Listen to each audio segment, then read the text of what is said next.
Hello friends, ये हमारा important current affair का तीसरा मॉडल प्रैक्टिस सेट है और इसमें काफ़ी इम्पोर्टेंट प्रश्न दिए हुए हैं। इसके पहले हम लोगों ने 2 और मॉडल प्रैक्टिस सेट को डिस्कस किया था, जिसका लिंक आपको इस वीडियो के डिस्क्रिप्शन में या फिर चैनल के प्लेलिस्ट में मिल जाएगा, वहाँ जाकर देख सकते हैं। सारे प्रश्न एग्ज़ाम की दृष्टि से काफ़ी ज़्यादा इम्पोर्टेंट है। किसी भी एग्ज़ाम हो, चाहे वो कोई भी एग्ज़ाम हो, ये उसके लिए काफ़ी ज़्यादा इम्पोर्टेंट होने वाला है। सारे प्रश्नों को अच्छे से अवश्य देखें। आज हम लोग मात्र 16 क्वेश्चन को ही डिस्कस करने वाले हैं और थोड़ा-थोड़ा क्वेश्चन पढ़ के ही हम लोग जो है उसको याद रखने वाले हैं। ज़्यादा पढ़ने से क्वेश्चन याद नहीं होता है, इसलिए हम लोग रोज़ कम-कम क्वेश्चन को पढ़ने वाले हैं और उसको डिस्कस करने वाले हैं। शुरू करते हैं। हमारा आज का पहला क्वेश्चन है। पहला क्वेश्चन है, कोवैक्सीन निम्नलिखित में से किस प्रकार की वैक्सीन है? कोवैक्सीन निम्नलिखित में से किस प्रकार की वैक्सीन है? सही आंसर होगा इनएक्टिवेटेड पैथोजन बेस्ड। ये आपको सही आंसर है। कोवैक्सीन इनएक्टिवेट है और पैथोजन बेस्ड वैक्सीन होता है, ये आपको याद रखना है। इस वैक्सीन का निर्माण भारत बायोटेक और आईसीएमआर के द्वारा किया गया है, याद रखना है आपको।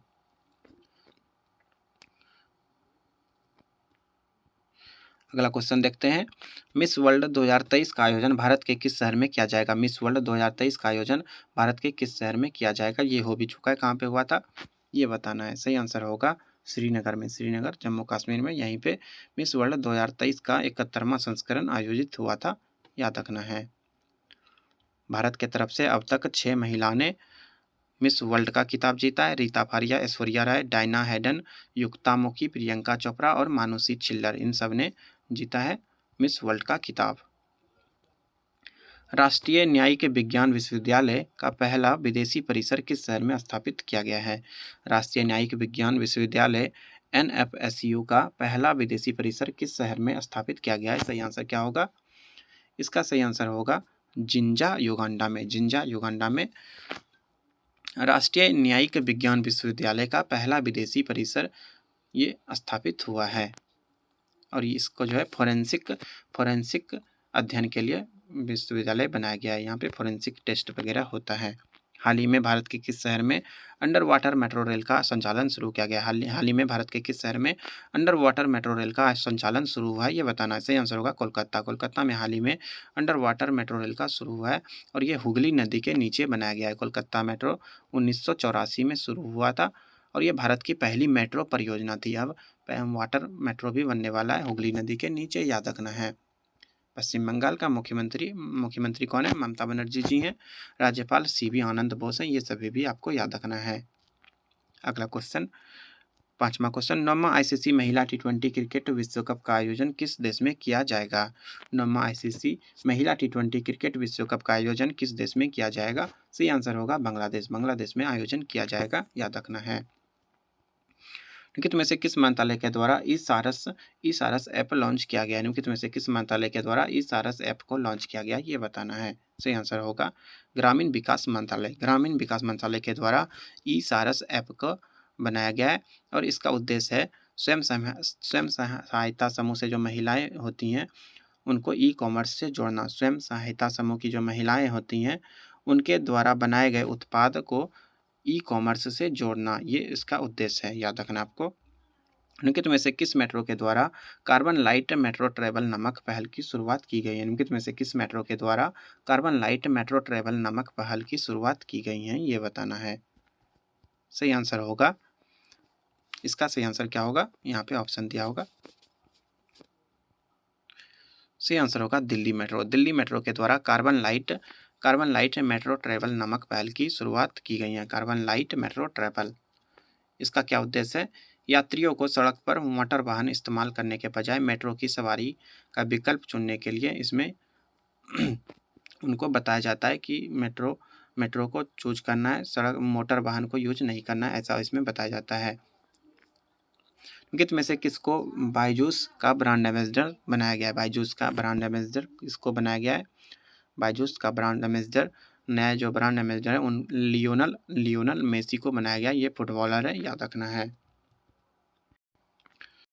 बायजूस के ब्रांड एम्बेसडर लियोनल मेसी बन गए, याद रखना है। और बायजूस का स्थापना 2011 में हुआ था। बायजूस का स्थापना 2011 में हुआ था। इसका मुख्यालय बेंगलुरु में है, याद रखना है। बिहार के किस महिला को स्वच्छ सुजल शक्ति सम्मान 2023 मिला है? बिहार की किस महिला को स्वच्छ सुजल शक्ति सम्मान 2023 मिला है, ये बताना है। सही आंसर होगा बबीता गुप्ता। बबीता गुप्ता को स्वच्छ सुजल शक्ति सम्मान 2023 से सम्मानित किया गया है। हमारा रोज एक प्रैक्टिस सेट आता है। रोज सुबह 7 बजे आपको एक प्रैक्टिस सेट का लिंक मिल जाएगा, आपको वहाँ से देख सकते हैं। चैनल से जुड़े रहिए, रोज आपको एक प्रैक्टिस सेट का वीडियो मिलेगा। यहाँ से आपका काफ़ी ज़्यादा तैयारी होगा, आपको याद रखना है और रोज 7 बजे आपको देखना है। 7 बजे यानी कि मॉर्निंग में 7 बजे। 10वां क्वेश्चन, वर्ष 2023 में जारी राज्य ऊर्जा दक्षता सूचकांक 2021-22 में निम्नलिखित में से कौन सा राज्य फ्रंट रनर श्रेणी में शामिल नहीं है? वर्ष 2023 में जारी राज्य ऊर्जा दक्षता सूचकांक 2021-22 में निम्नलिखित में से कौन सा राज्य फ्रंट रनर श्रेणी में शामिल नहीं है, ये बताना है। सही आंसर होगा महाराष्ट्र। महाराष्ट्र फ्रंट रनर श्रेणी में शामिल नहीं है, याद रखना है। फ्रंट रनर में जिसको 60 अंक से ज़्यादा आता है उसी को डाला जाता है। 60 अंक से जिसको कम आता है उसको अचीवर श्रेणी में डाला जाता है। अचीवर श्रेणी में 4 राज्य हैं और फ्रंट रनर में 5 राज्य हैं। 5 राज्य कौन कौन है? आंध्र प्रदेश, कर्नाटक, केरल, राजस्थान और तेलंगाना।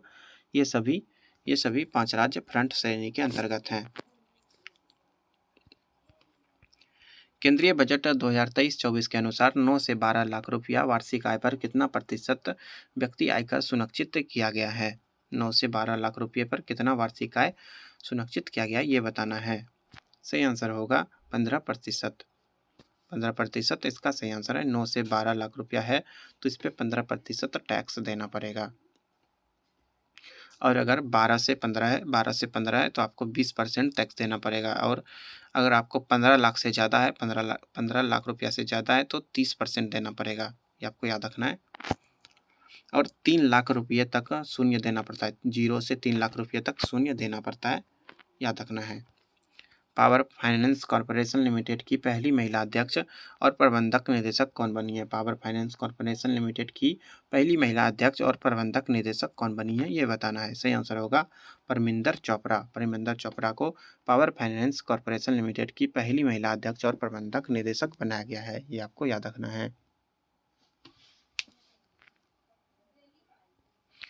वर्ष 2022 में विश्व एड्स दिवस का थीम क्या रखा गया था? वर्ष 2022 यहाँ पे दिया गया है। वर्ष 2022 में विश्व एड्स दिवस का थीम क्या था? विश्व एड्स दिवस कब मनाया जाता है? 1 दिसंबर को, हर एक साल 1 दिसंबर को विश्व एड्स दिवस मनाया जाता है। और इसका 2022 में क्या थीम था, ये बताना है।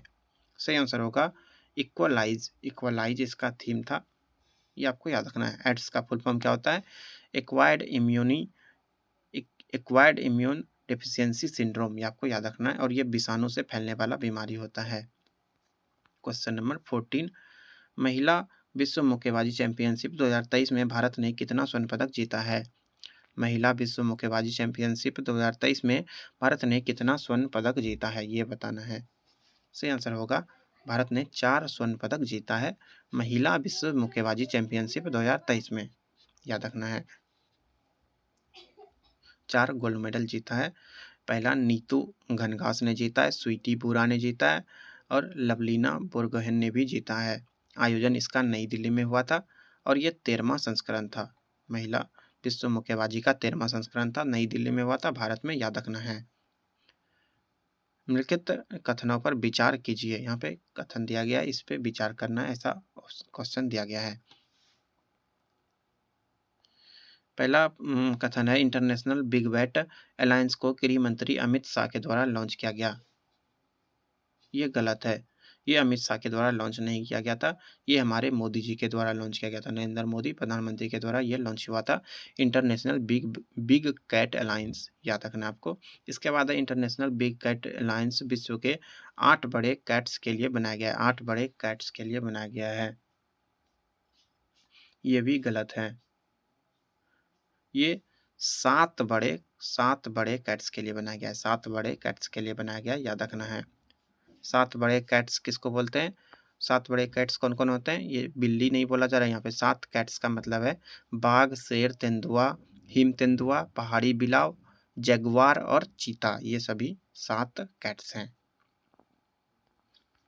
इसके बाद क्वेश्चन नंबर 16, यानी कि यहाँ पे दोनों कथन गलत था। उपयुक्त में से सही कौन है? ना तो 1 ना तो 2, ये वाला हो जाएगा। अगला प्रश्न है कि हालिया दिनों में, यहाँ पे थोड़ा सा मिस्टेक है, हाल ही में लिखना चाहिए। हाल ही में भारत में दुग्ध उत्पादों के 2 प्रमुख ब्रांडों अमूल तथा नंदिनी के बीच विवाद उत्पन्न हो गया। नंदिनी किस राज्य का प्रमुख दूध उत्पादक ब्रांड है? नंदिनी किस राज्य का दूध उत्पादक ब्रांड है, ये बताना है। सही आंसर होगा कर्नाटक। हाल ही में जो अमूल दूध आता है और एक नंदिनी ब्रांड का दूध आता है, इन दोनों के बीच विवाद हो गया था। ये नंदिनी ब्रांड ये कर्नाटक का है, और अमूल जो है ये गुजरात का ब्रांड है। Gujarat cooperative milk marketing and federation का प्रसिद्ध ब्रांड है अमूल, जानते होंगे आप लोग। और ये नंदिनी कर्नाटक का है, याद रखना है। ये हमारा अंतिम प्रश्न था 16। मिलते हैं जल्दी अगले इंपॉर्टेंट मॉडल प्रैक्टिस सेट में, तब तक के लिए धन्यवाद।